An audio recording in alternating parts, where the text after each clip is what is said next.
Hallelujah, blessed people. Well, it's another glorious morning here in Kenya. Now, it's 4 minutes after 6 a.m. in East African time. This is your blessed program, A Letter to the Korean-speaking audience. It's biggest blessing for Korea that we can have opportunity to tune in this mighty and powerful broadcasting from Jesus is Lord Radio in Kenya, Nakuru.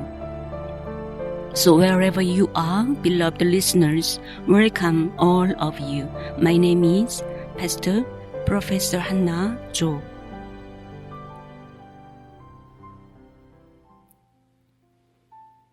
복되신 한국어를 사용하시는 청취자 여러분 평안하십니까?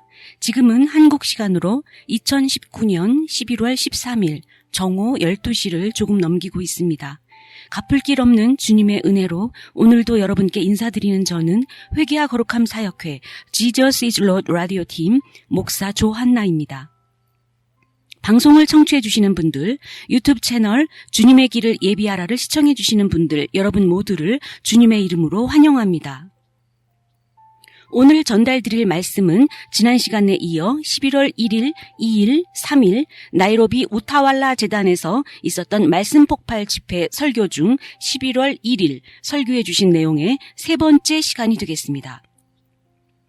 오늘도 모든 인도하심을 성령님께 의지하며 바로 시작하도록 하겠습니다.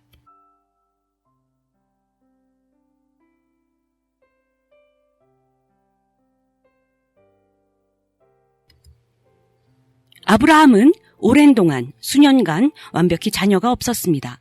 그런 후 주님께서 오셨습니다. 그리고 말씀하시길 무엇보다 성화되어라, 구별되라, 떨어져 나와라. 왜냐하면 무언가 주님께서 나는 특정 타입의 대화를 통해 내게 개입하기를 원한다. 이는 또한 아브라함에게 낯선 일인 것입니다. 누군가가 성화되어야 하기 때문에 그리고 내가 너를 선택했으므로 교회를 성화시키기 원함으로 그리하여 여자의 후손 그리고 이제는 아브라함의 후손 나이가 늙도록 아이가 없었던 그러나 장차 큰 민족이 될 많은 민족 축복이 될 많은 민족의 축복이 될 터입니다. 여자의 후손은 이제 아브라함의 후손이 되었습니다. 그리고 그것은 이삭이 아닐 수 있습니다. 창세기 12장 7절입니다. 주님께서 아브라함에게 나타나 가라사대 내 후손에게 이 땅을 주리라. 그리하여 그가 자기에게 나타나신 여호와를 위하여 그곳에 단을 쌓고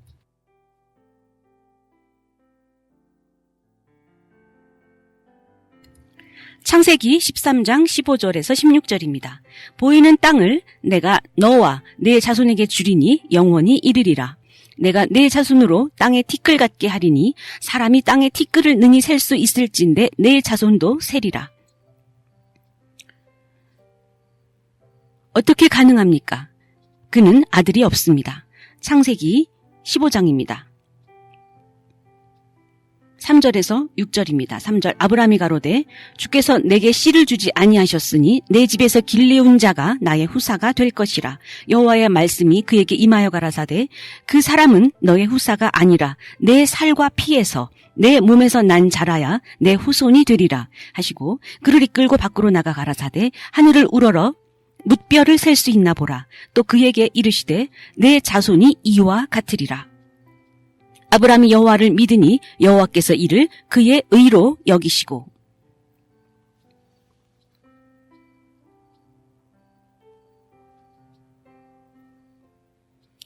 아브라함에게 아들을 약속하셨습니다. 그의 후손입니다.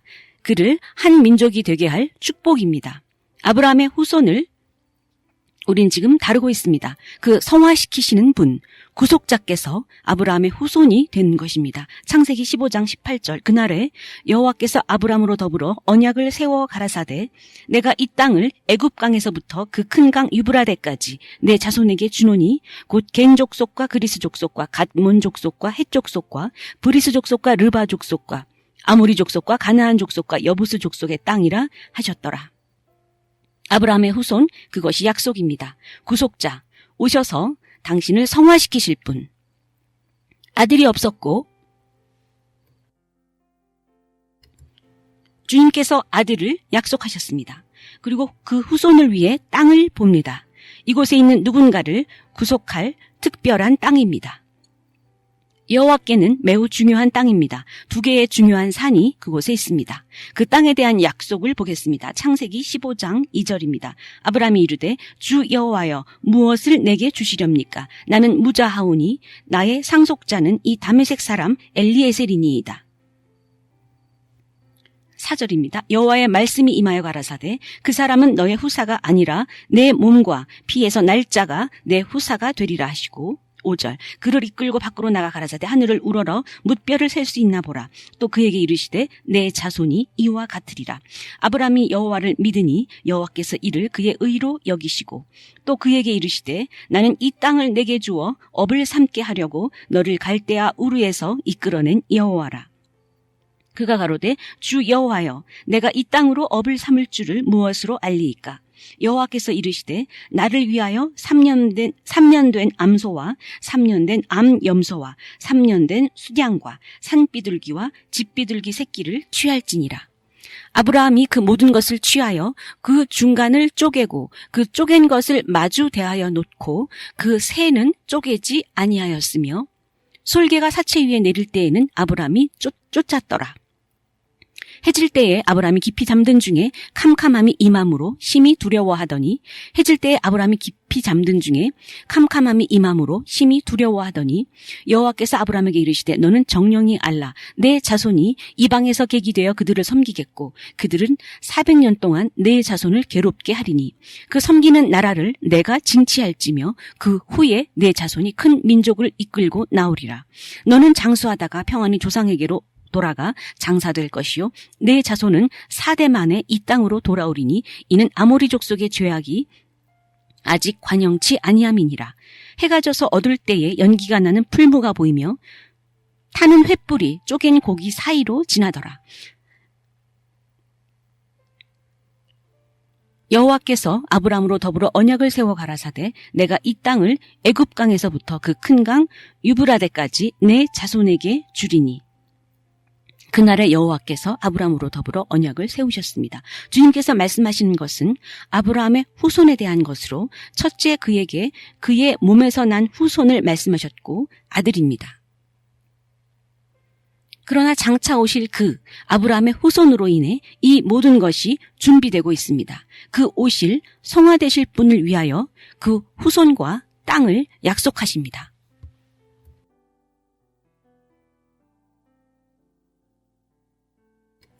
이 산, 언덕의 중요성을 보게 될 것입니다. 또한 그 땅을 위한 언약으로 다음과 같은 동물을 가져오라고 하셨습니다. 암소, 암염소, 수량, 산비둘기, 집비둘기입니다. 이들을 죽이는데 반을 갈라야 했습니다. 반쪽은 이쪽, 다른 반쪽은 저쪽으로 정리해놓고 그리고 그는 깊은 잠에 빠졌습니다. 그러나 산비둘기와 집비둘기는 반으로 쪼개지 않았습니다. 그리고 깊은 어둠이 왔습니다. 저는 이 어둠에 매우 익숙합니다. 주님께서 한번 저를 안쪽으로 천국의 보좌실 안쪽으로 데려가셨을 때 아버지 하나님께서 그곳에 앉아 계심을 알게 하셨습니다. 그리고 저를 거대한 어둠으로 덮으셨습니다. 그리고 떠나셨습니다. 불이 왼쪽에서 타고 있었습니다. 아브라함은 도살 이후에 잠이 들었고 어둠이 내려왔고 그리고 거대한 화로가 연기와 불로 그 죽임당한 반쪽 사이를 지나갑니다. 그리고 언약을 맺기 위하여 그때 언약을 맺기 위하여 도축하던 방식입니다. 도축된 짐승 반쪽 사이로 피가 흘러야 합니다.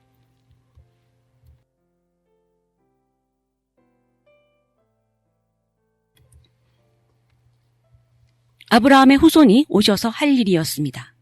이곳에서 많은 예언이 펼쳐져 나옵니다.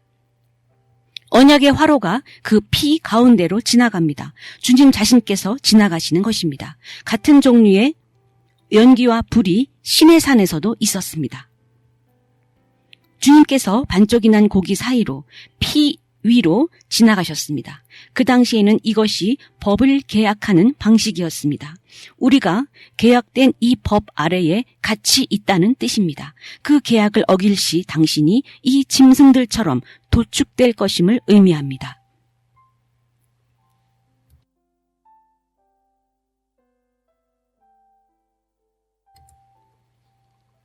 이것이 주님께서 사용하셔서 그 토지의 소유권에 타이틀을 마련하신 방법입니다. 그곳에서 아브라함의 후손이 도축될 예정인 것입니다. 그곳에 두 산이 있습니다.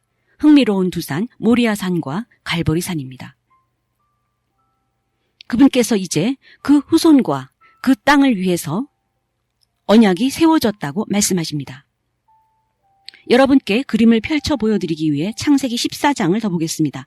여러분의 눈이 그분께서 준비하신 것을 보기를 원합니다. 창세기 14장 17절부터 읽겠습니다. 23절까지입니다. 아브라함이 그돌라오멜과 그와 함께한 왕들을 파하고 돌아올 때에 소돔왕이 사회 골짜기 곧 왕의 골짜기에 나와 그를 영접하였고 살렘왕 멜기세덱이 떡과 포도주를 가지고 나왔으니 그는 지극히 높으신 하나님의 제사장이었더라.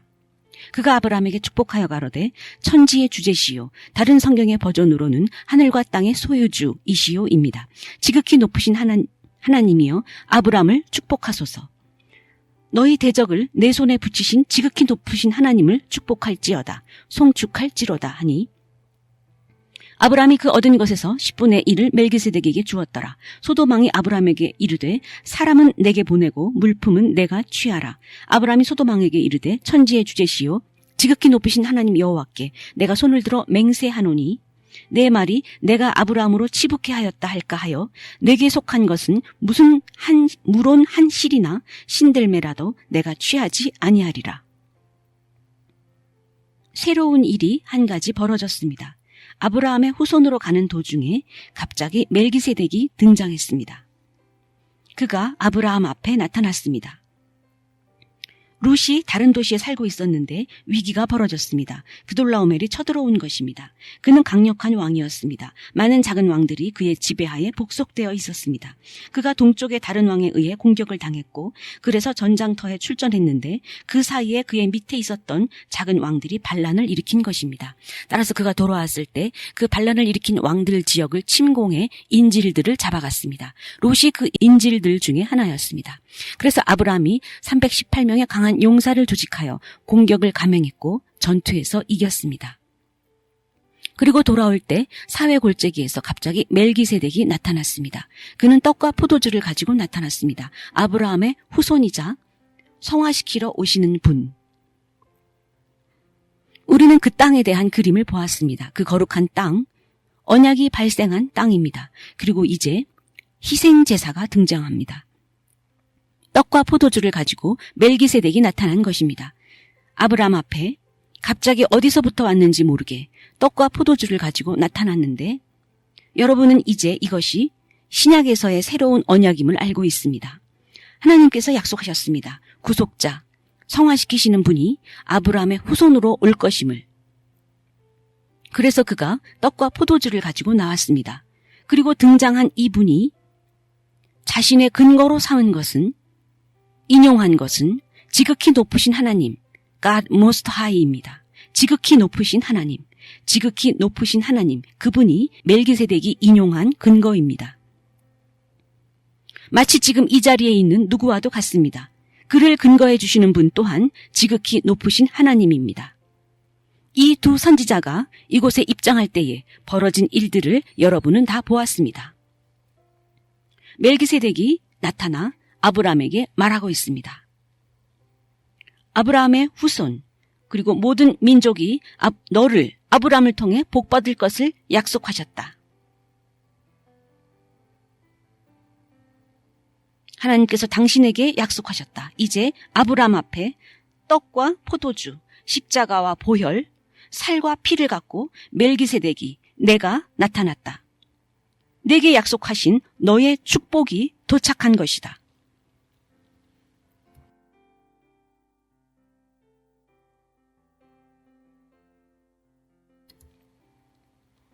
위로부터 이렇게 그분께서 이제 도착하셔서 떡과 포도주를 가지고 오실 때 그분께서는 내 피가 이미 부어졌다라고 말씀하십니다. 제게 놀라운 것은 지극히 높으신 분의 제사장이신 멜기세덱, 그가 도착하시면서 제시하신 것이 떡과 포도주였다는 것입니다. 십자가의 전조입니다.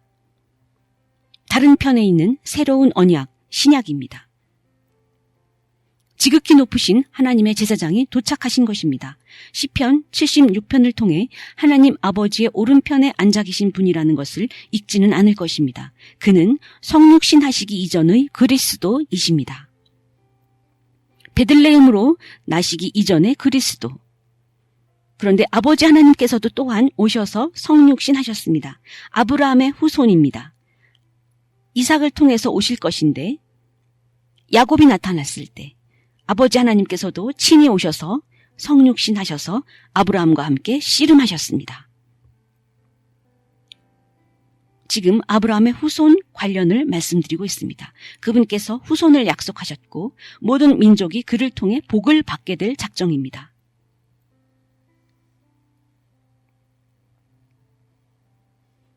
하나님께서 아브라함에게 약속하신 것은 무엇일까요? 이삭입니까? 하나님께서 아브라함에게 약속하신 것이 그에게 선물로 주기를 원하신다고 하신 것이 그를 통해 모든 민족이 복을 받게 될 것이라고 하신 것이 그것은 바로 내게 하나님을 주겠다라는 것이었습니다. 이게 사실입니까?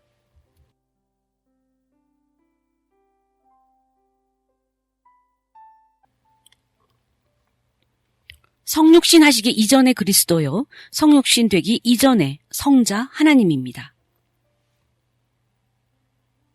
말씀을 함께 보도록 합시다. 왜냐하면 산으로 옮겨가기 이전에 우선 저는 떡에 대해, 빵에 대해 말씀드리길 원합니다. 아브라함의 후손, 갈라디아서 3장 16절입니다. 그리고 떡에 대해, 빵에 대해 매우 종합적으로 접근하길 원합니다. 그에게 하나님을 선물로 약속하신 것이 사실입니까? 내가 너에게 하나님을 주겠다 라는 것입니다. 너의 축복으로 줄 터이니 하나님을 받아라. 이것이 사실입니까? 아니라면 어떻게 아브라함의 후손이 온 땅을 성화시키고 그들을 침례시키겠습니까?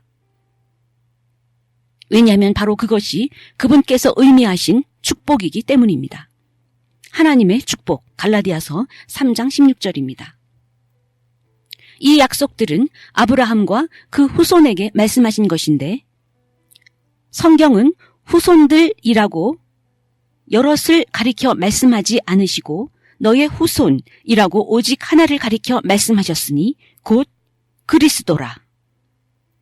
곧 예수 그리스도라. 할렐루야. 이것이 사실입니까? 그는 알지 못했습니다. 축복으로 받게 될 것이 바로 성자 하나님이실 줄은. 다음과 같이 말씀하십니다. 갈라디아서 3장 28절로 29절입니다. 너희는 유대인이나 헬라인이나 종이나 자유인이나 남자나 여자나 다 그리스도 예수 안에서 하나이니라. 너희가 그리스도의 것이면 곧 아브라함의 자손이요 약속대로 유업을 이을 자니라. 하나님께서 축복이라는 문맥에서 말씀하고 계십니다. 좀 더 읽고 설명드리겠습니다. 요한복음 8장 58절입니다. 예수께서 가라사대 진실로 진실로 너희에게 이르노니 아브라함이 나기 전부터 내가 있느니라. 요한복음 8장 56절입니다. 너희 조상 아브라함은 나의 때 볼 것을 즐거워하다가 보고 기뻐하였느니라. 보시듯 한 후손입니다. 예수 그리스도입니다. 아브라함의 후손. 그리고 말씀하십니다. 그분께서 이 후손을 통해 모든 민족을 축복하실 것이다. 이제 떡으로 가보겠습니다. 산으로 가기 이전에 마태복음 14장 13절에서 21절입니다. 멜기세덱이 아브라함에게 떡과 포도주를 가지고 왔을 때 그것이 의미하는 것은 무엇입니까? 13절입니다. 예수께서 들으시고 배를 타고 떠나사 따로 빈들에 가시니. 메시아께서 무엇을 들으셨습니까? 세례 요한이 목 잘려 죽었다는 소식을 들으셨습니다. 그의 머리가 쟁반에 얹혀져 그 소녀가 자기 엄마에게로 가져갔다는 소식입니다. 따라서 그분께서 따로 혼자 있을 장소로 가길 원하셨습니다. 이를 듣고 무리가 이를 듣고 여러 거울로부터 걸어서 그를 쫓아갑니다.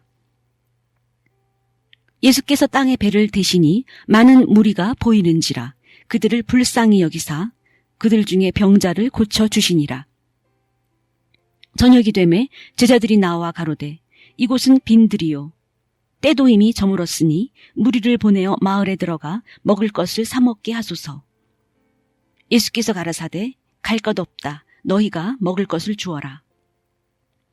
제자들이 가로되 여기 우리에게 있는 것은 떡 5개와 물고기 2마리 뿐이니이다. 가라사대 그것을 내게 가져오라 하시고 무리를 명하여 잔디 위에 앉히시고 떡 5개와 물고기 2마리를 가지사 천국을 우러러 축사하시고 하늘을 우러러 heaven, 천국을 우러러 축사하시고 이제 여러분은 천국이 어디 있는지 아셨습니다. 위에 있습니다. 위입니다. 영광이 내려오는 곳입니다. 하늘을 우러러 축사하시고 떡을 떼어 제자들에게 주시매 제자들이 무리에게 나눠주니 그들이 모두 다 배불리 먹고 남은 조각을 12바구니에 차게 거두었으며 먹은 사람은 여자와 아이 외에 5,000명이나 되었더라. 아마도 우리는 2만 명이 넘는 사람들을 보고 있는 것일 겁니다. 여자와 아이들을 다 합해서 말입니다. 예수께서 말씀하시는 것은 무엇입니까?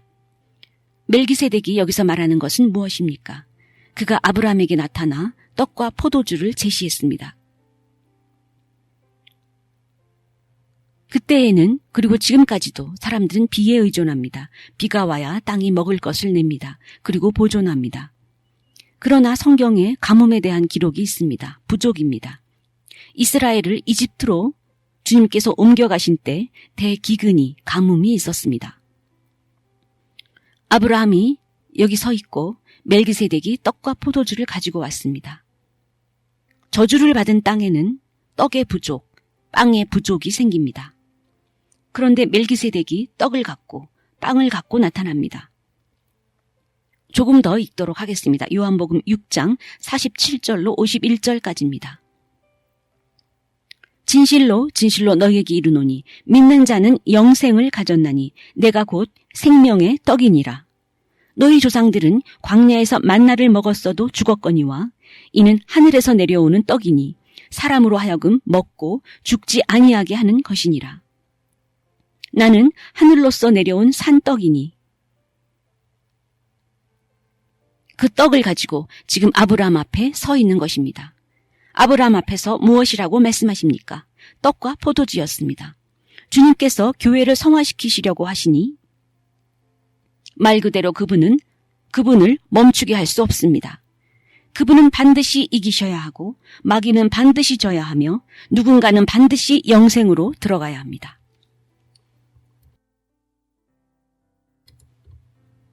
생명의 떡입니다. 요한복음 6장 53절로 63절까지입니다.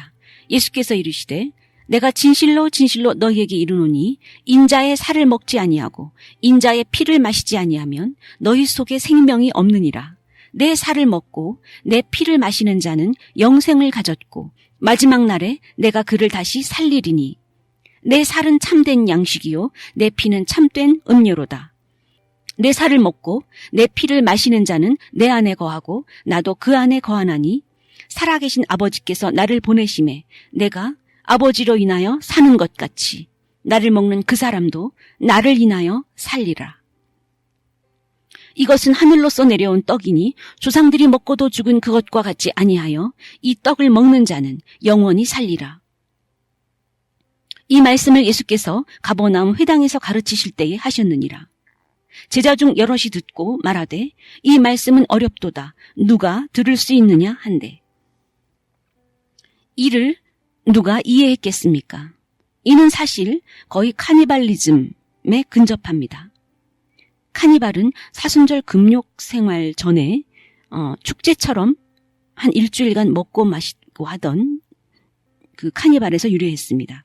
카니발리즘은 일상적이지 않고 비정상적인 기괴하고 공포스러우며 기존의 구조를 파괴하는 그런 문학적 효과를 나타내는 용어에서 유래된 말입니다. 인육을 먹는 것을 표현하신 말씀입니다. 61절입니다. 요한복음 6장 61절. 예수께서 스스로 제자들이 이 말씀에 대하여 수군거리는 줄 아시고 가라사대 이 말이 너희에게 걸림이 되느냐? 그러면 너희가 인자의 이전 있던 곳으로 올라가는 것을 볼 것 같으면 어찌하려느냐? 살리는 것은 영이니 육은 무익하니라. 내가 너희에게 이른 말이 영이요 생명이라. 무슨 대화가 여기서 진행되고 있는 것입니까?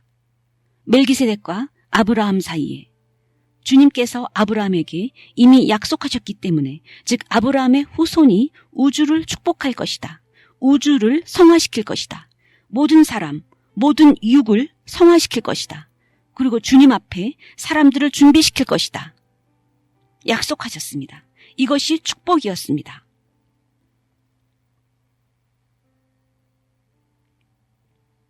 주님께서 아브라함이 아직 아브라함일 때 그에게 말씀하시길 짐승을 도축하여 두 쪽으로 반을 갈라 반쪽은 이쪽에 다른 반쪽은 저쪽에 맞대어 놓고 그 사이에 피가 흐르게 하라. 주님께서 그 사이를 연기와 불로 진하십니다. 출애굽기 19장 18절을 보시면 불이 그 반쪽 쪼개진 고기 사이로 지나가는 것을 볼 수 있습니다. 산비둘기와 집비둘기는 그처럼 반을 가르지 말라고 하십니다. 왜입니까? 말씀하시길 피가 그 반쪽이 서로 마주보고 있는 사이로 흘러야 합니다. 언약의 파티입니다. 산비둘기와 집비둘기는 주님을 상징합니다. 그것이 그들을 반으로 가를 수 없는 이유입니다. 이 언약의 제사는 그 땅을 위한 것이었습니다. 이제 멜기세덱이 떡과 포도주를 가지고 나와 말씀하십니다. 나는 살아있는 떡이니 누구라도 이 떡을 먹는 자는 나는 천국에서 온 참떡이니 만나가 아니다. 내 살은 참된 양식이요 내 피는 참된 음료로다. 따라서 너희들은 반드시 내 살과 피를 먹고 마셔야 한다. 계시를 좀 더 열어드리겠습니다. 제가 멜기세덱에 대하여 근거로 사용했던 환상입니다. 주님께서 저를 데리고 천국에서 멜기세덱을 만나게 하셨을 때 그는 앉아 있었는데 그의 의복은 달랐습니다. 큰 줄이 가 있는 큰 두 줄이 있는 옷이었습니다. 그분이 자신의 보좌에 앉아 있는데 의자 팔걸이에 팔을 이렇게 올려놓고 계셨습니다. 그리고 그곳의 길이 하나님의 영광으로 빛나는 길이 보였습니다. 그에게 직접 연결되어 있었습니다. 그리고 아버지 하나님께서 선포하셨습니다. 멜기세덱을 보라. 음성으로 말씀하셨고 그때 아버지 하나님께서 그곳에 있던 사람에게 말하라고 하셨습니다. 그의 손에 알코올 한 병이 들려 있었습니다. 그에게 멜기세덱에 가라고 전하라고 하셨습니다. 그 길은 영광으로 빛났습니다. 지금도 보입니다. 그 남자는 술병과 함께 갈 수 없다고 했고 그리고 멜기세덱께서 그 있는 그대로 오라고 전하라 하셨습니다.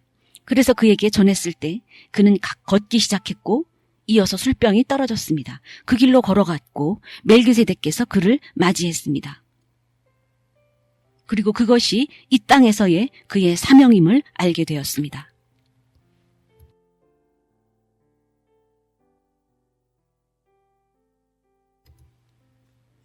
또한 멜기세덱을 근거해주는 바는 지극히 높으신 하나님입니다. 이 황야 지역에서 빈 들판에서 사람들이 굶주립니다. 배고파합니다. 그들이 그분을 따라온 것을 기억하십니까? 빵 때문입니다. 아브라함이 살던 당시 떡은 살아가는 기본 조건입니다. 당신이 살아가는데 기본 에너지를 공급합니다. 당신은 빵이 필요합니다. 기본 생존을 위한 필요입니다. 멜기세덱이 말하는 것은 무엇입니까? 아브라함은 땅을 기경했고 땅을 파서 우물을 만들었습니다. 가축을 길렀습니다. 밀을 수확해서 저장을 할 수 있다면 당신의 삶이 안정적임을 말해줍니다. 빵이 없으면 죽습니다. 매일의 삶을 위해 당신은 빵을 먹습니다. 멜기세덱이 이 빵과 함께 등장했습니다. 그리고 나는 살아있는 빵, 살아있는 떡이라고 하십니다. 나는 참된 생명의 양식이다. 그리고 돌아서서 내 살이다. 너희가 반드시 먹어야 한다. 라고 하십니다. 제자들은 어려운 복음이라고 말합니다. 누가 이것을 믿을 수 있을까? 사람의 살을 먹는 복음. 멜기세덱이 빵과 포도주를 갖고 도착했을 때 그는 첫째, 내 매일 주소는 천국이다. 즉 나는 천국에서 왔다. 둘째, 내가 삶을 유지하기 위해 빵이 필요하듯 안 먹으면 죽듯이 그분께서 생명의 근원이시다. 내 살을 먹고 내 피를 마셔라. 셋째, 내가 갈보리 십자가로 가지 않으면 누구도 살 수 없다. 바로 이렇게 말씀하신 것입니다. 빵은 절대적으로 필수적입니다.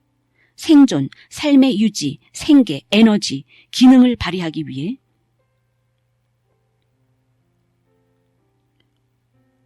그때 빵에 대한 심각한 부족이 있었습니다. 예로 기근이 있습니다.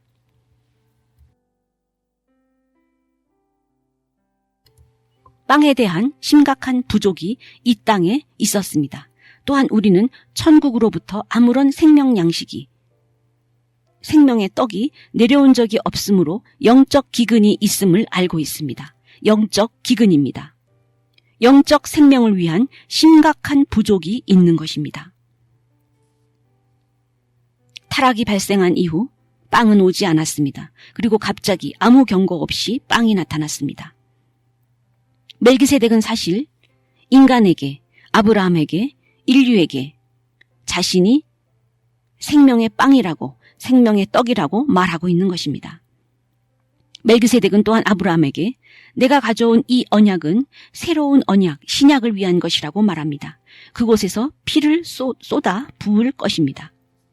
그가 아브라함 앞에 나타나 내가 하나님께서 약속하신 너의 축복이다 라고 말하고 있는 것입니다. 내가 아브라함의 후손이다. 내가 이 가계를, 계보를 성화시킬 것이다. 베들레헴의 올자를 통하여 성화시킬 것이다 라고 하시는 것입니다. 그분께서 생명의 근원, 생명을 주는 자라고 하실 때 이는 실로 내가 주는 것이다 라고 메시아께서, 아버지께서 말씀하시는 것입니다. 멜기세덱은 아브라함에게 내가 생명의 떡임을 아느냐, 내가 생명의 근원임을 아느냐, 내가 삼위일체의 한 부분임을 아느냐. 만약 아버지께서 생명을 주신다면 나도 그것을 주노라. 내가 삼위일체의 한 부분임을, 생명의 근원임을 말씀하고 계시는 것입니다. 이 땅의 기초를 놓을 때 보혈을 이미 주신 바 되었다고 멜기세덱께서 말씀하십니다. 요한복음 1장 1절입니다. 생명의 떡입니다. 태초에 말씀이 계시니라. 이 말씀이 하나님과 함께 계셨으니 이 말씀은 곧 하나님이시니라. 그가 태초에 하나님과 함께 계셨고 만물이 그로 말미암아 지은 바 되었으니 지은 것이 하나도 그가 없이는 된 것이 없느니라. 만든 것 중에 그가 없이 된 것은 아무것도 없습니다. 이것이 멜기세덱이 아브라함에게 말하고 있는 것입니다. 나는 삼위일체의 한 부분이다. 그리고 내가 아브라함의 후손이다. 그리고 아버지와 나는 하나이다. 누구라도 그의 살을 먹지 않고 그의 피를 마시지 않으면 생명을 얻을 수 없다. 바로 나는 삼위일체 중 일부인데 아버지께서 나를 너에게 보내셨다. 아버지와 나 사이에는 영원한 언약이 있다. 바로 방금 읽은 태초에 말씀이 계셨고 하나님과 함께 계셨으며 말씀이 곧 하나님이셨다는 바로 이 언약입니다. 따라서 멜기세덱과 주 아버지 하나님, 그곳에는 영원의 언약이 있습니다. 아버지께서 구속자이시고 아들 멜기세덱을 보내셨습니다. 은혜의 언약을 가져오도록 보내셨습니다. 아들이 여전히 아버지와의 영원한 언약을 붙잡고 있으므로 사람들이 아들에게 올 때, 그래서 은혜의 구원을 받아들일 때 그들은 그렇게 영원의 언약에 접근할 수 있게 됩니다. 멜기세덱께서 아버지와 갖고 있는 영원의 언약을 통해서입니다. 때문에 내 살이 참된 양식이라고 말씀하신 것입니다. 사람이 내 살을 먹지 않으면 살지 못할 것이다. 그분께서 당신의 구원의 근원이라고 말씀하고 계시는 것입니다.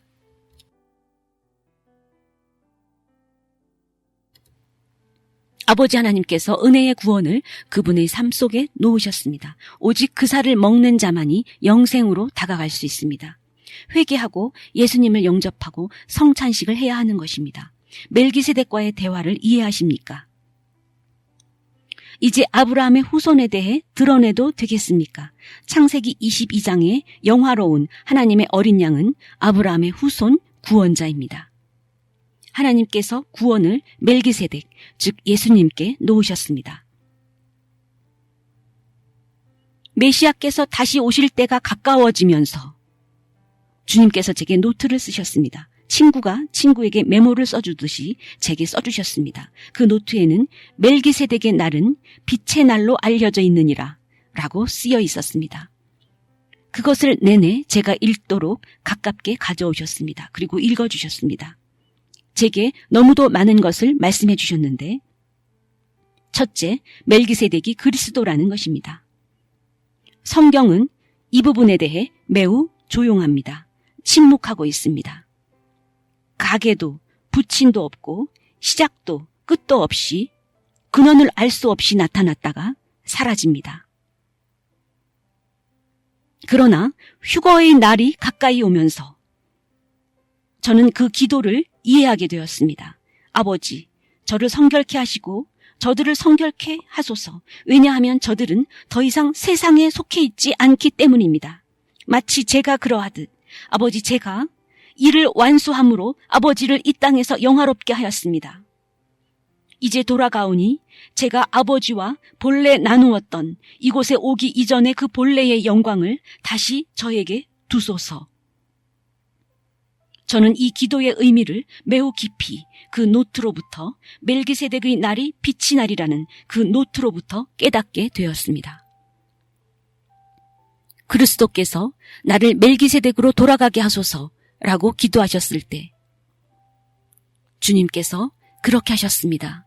그렇게 응답하셨습니다. 그리고 때가 가까워지면서 그분께 더 많은 영광을 더하십니다. 그분께서 십자가에서 취하신 승리로 그분의 백성을 속량하셨기 때문입니다. 이것을 생각해 보십시오. 휴거가 가까워지면서 그날을 멜기세덱의 날이라고 부르십니다. 만왕의 왕의 영광으로 회복되신 것은 물론 그 태초의 영광으로 되돌아가신 것입니다. 그분께서는 많은 관을 쓰셨습니다. 그리고 이제 그분이 또한 멜기세덱이라고 불리우신다는 것을 여러분께 공개하는 것이 제게 허락되었습니다.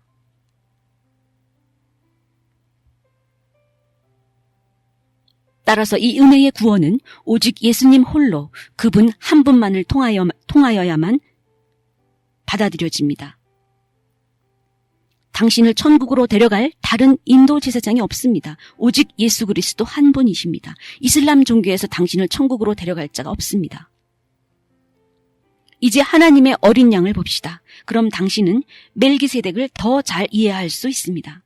창세기 22장입니다. 아브라함의 후손으로 오셔서 교회를 성화시키실 분입니다. 아브라함이 간절히 사모하던 것이 무엇이었는지 기억하십니까? 아들이었습니다. 그리고 그는 그를 이삭이라고 이름 지었습니다. 오직 하나뿐인 자신의 아들입니다. 창세기 22장 1절부터입니다. 그 일 후에 하나님이 아브라함을 시험하시려고 부르시되 아브라함아 하시니 그가 이르되 내가 여기 있나이다.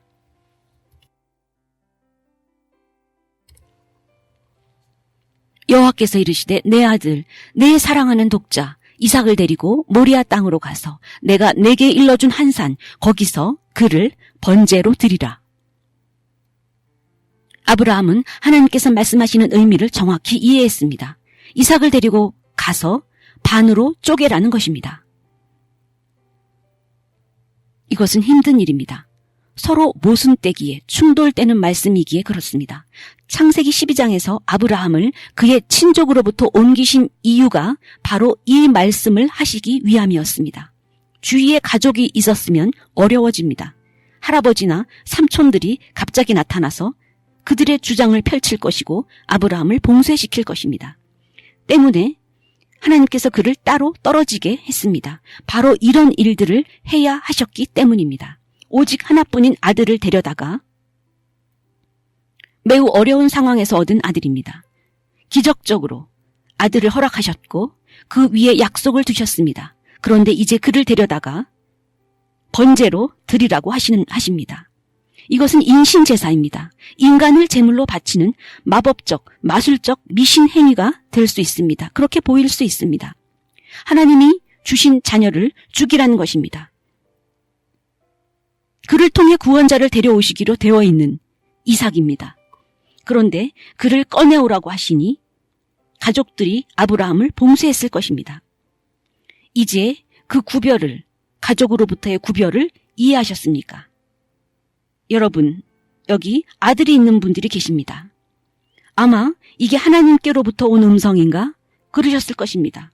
내가 마귀의 음성을 들었나? 그러셨을 것입니다. 그러나 주님께서는 반드시 성화시키시는 분, 구속자, 구원자를 이끌어내셔야 했습니다. 그 자신의 피로 교회를 성화시키셔야만 하셨습니다. 메시아가 오셔야만 합니다. 이러한 놀라운 방식으로 말입니다. 멜기세덱은 이미 그 앞에 서 있습니다. 우리는 이것을 반드시 해내야 한다라고 말합니다. 모리아 땅으로 가서 우리에게 두 산이 있습니다. 모리아 산과 갈보리 산입니다. 아침 일찍 아브라함이 일어나 나귀의 안장을 지우고 두 사환과 그 아들 이삭을 데리고 번제에 쓸 나무를 쪼개어가지고 떠나 하나님이 자기에게 지시하시는 곳으로 가더니 제3일에 아브라함이 눈을 들어 그곳을 멀리 바라본지라. 아브라함은 그의 생각을 바꿀 충분한 시간이 있었습니다. 3일의 여정입니다. 그러나 그는 바꾸지 않았습니다. 강력합니다. 멀리서 눈을 들어 그곳을 바라봅니다. 5절입니다. 아브라함이 사환에게 이르되 너희는 나귀와 함께 여기서 기다리라. 내가 아이와 함께 저기 가서 경배하고 우리가 we will come back to you. we라고 영문 성경이 되어 있습니다. 우리가 함께 너희에게로 돌아오리라. 지금 아브라함은 여기서 예언을 합니다. 그는 여호와께서 자신에게 무엇을 하라고 하신지 잘 압니다. 그를 반으로 갈라 두 쪽을 내야 합니다. 그런데 가서 그렇게 한 후에 우리가 같이 돌아오겠다고 합니다. 이해되십니까? 여러분이 모르는 무엇을 아브라함이 알았습니까?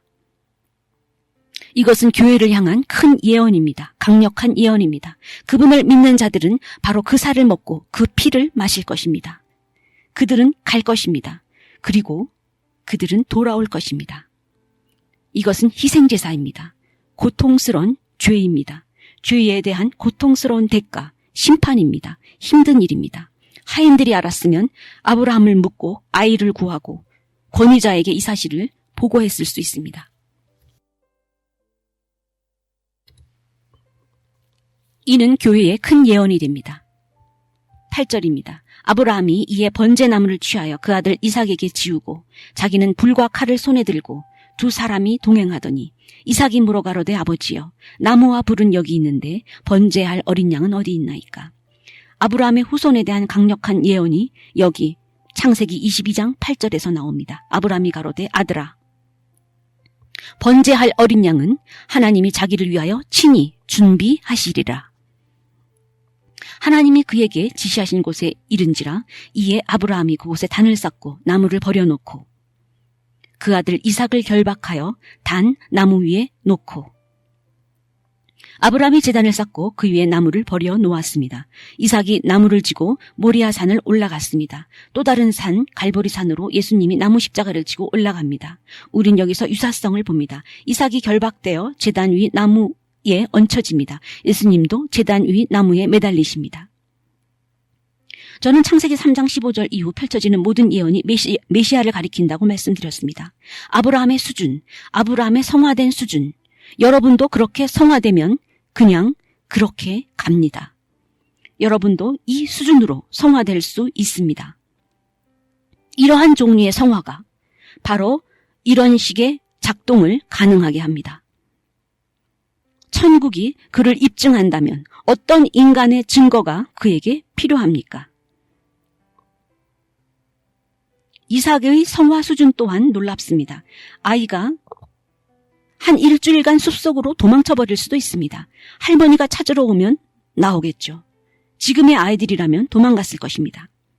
이는 교회가 따라야 할 기준이 됩니다. 이는 교회에게 큰 도전이 됩니다.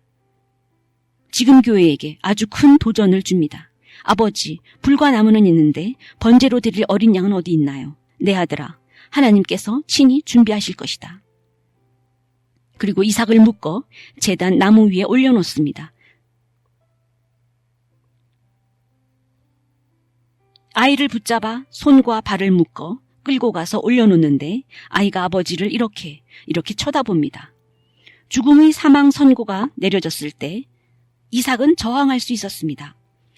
이는 이사야 53장과 매우 유사합니다. 이사야 53장 7절입니다. 저는 창세기 3장 15절 이후로 모든 것이 그분을 가리킨다고, 그분을 지목한다고 말씀드렸습니다. 메시아, 하나님의 어린 양입니다.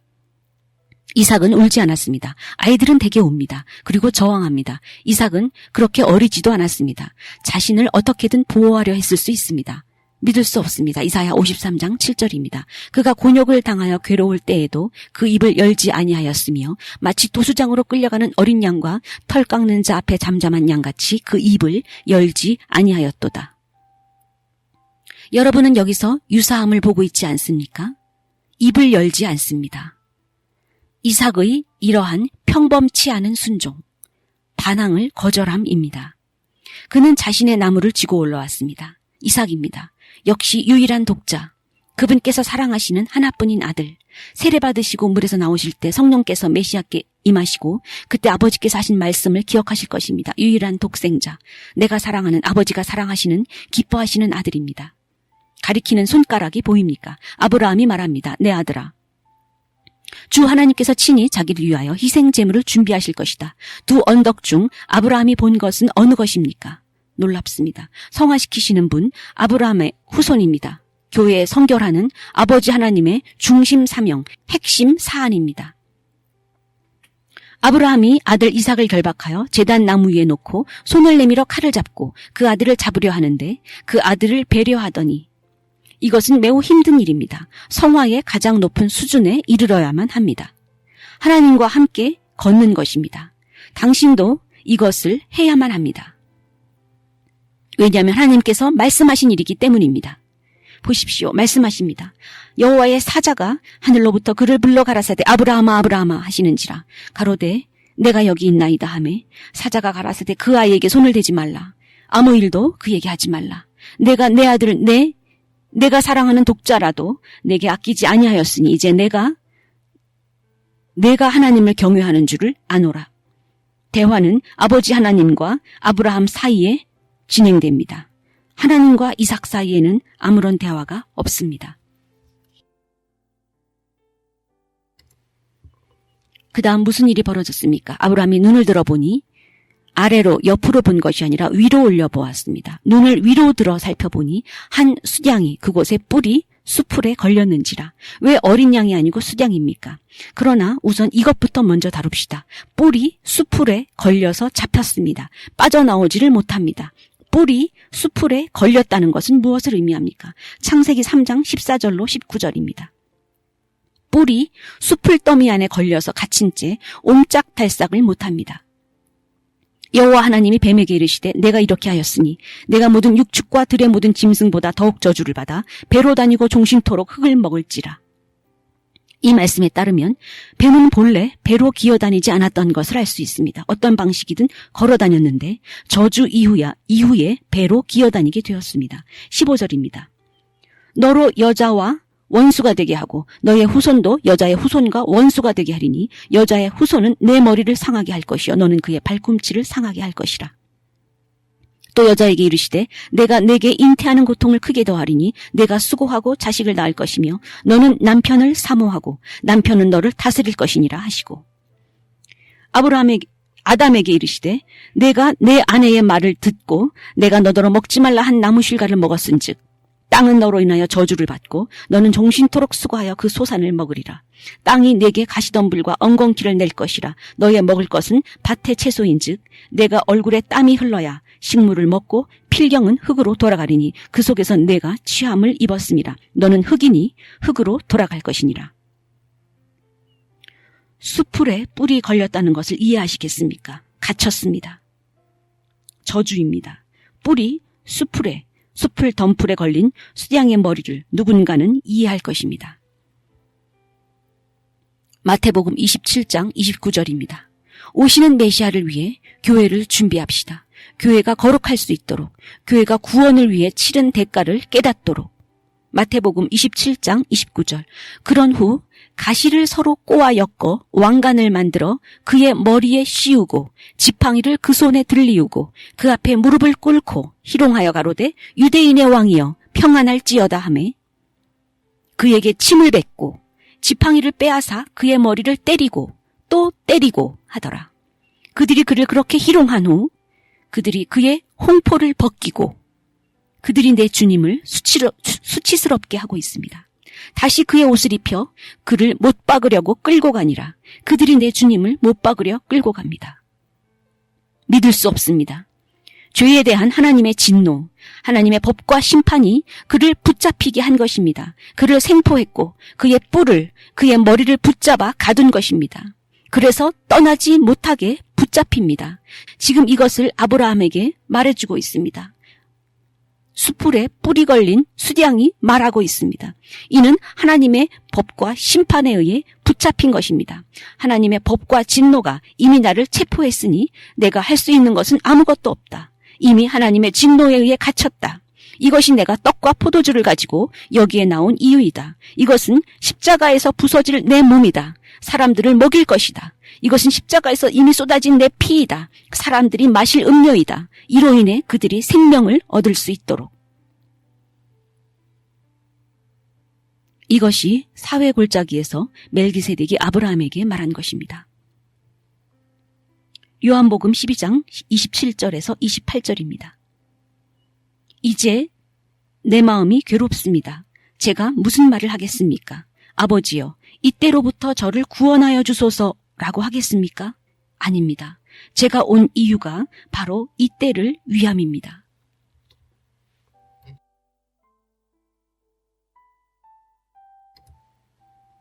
아버지여, 당신의 이름을 영광되게 하소서 하시니 너무나 놀랍습니다.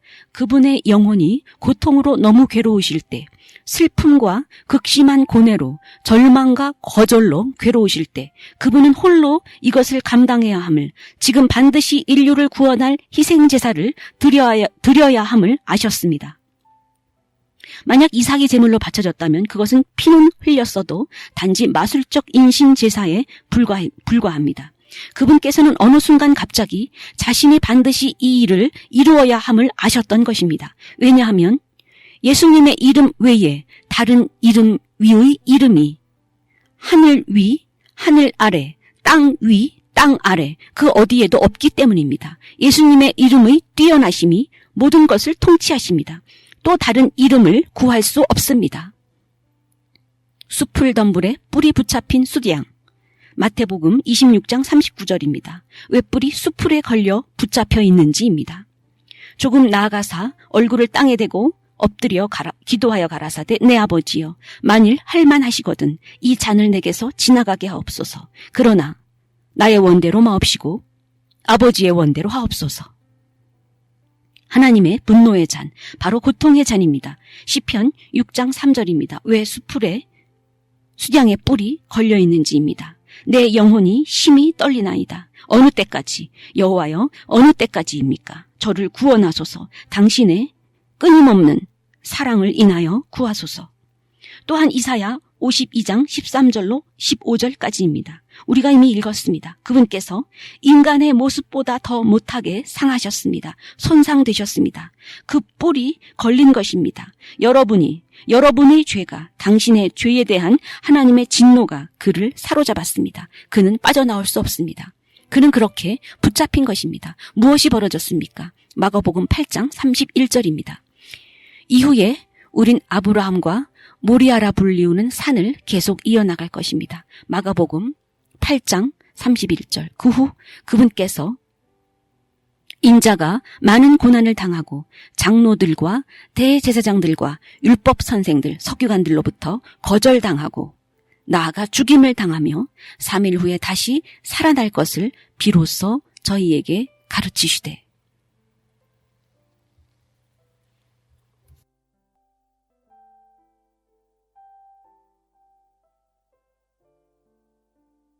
오늘 한국어 방송은 여기에서 그만 마치도록 하겠습니다. 오늘도 첫째 날 11월 1일 첫째 날 말씀을 끝까지 다 마치지 못했습니다. 좀 일부가 남았는데 11월 2일 둘째 날 말씀을 전하기에 앞서 먼저 전하고 11월 2일 둘째 날 말씀으로 넘어가도록 그렇게 방송을 준비하도록 하겠습니다. 청취해 주신 모든 분들께 감사를 드립니다. 다음 시간에 뵐 때까지 평안하십시오.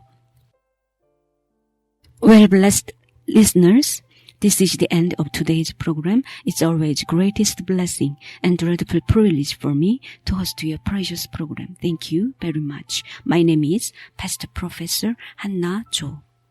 Shalom.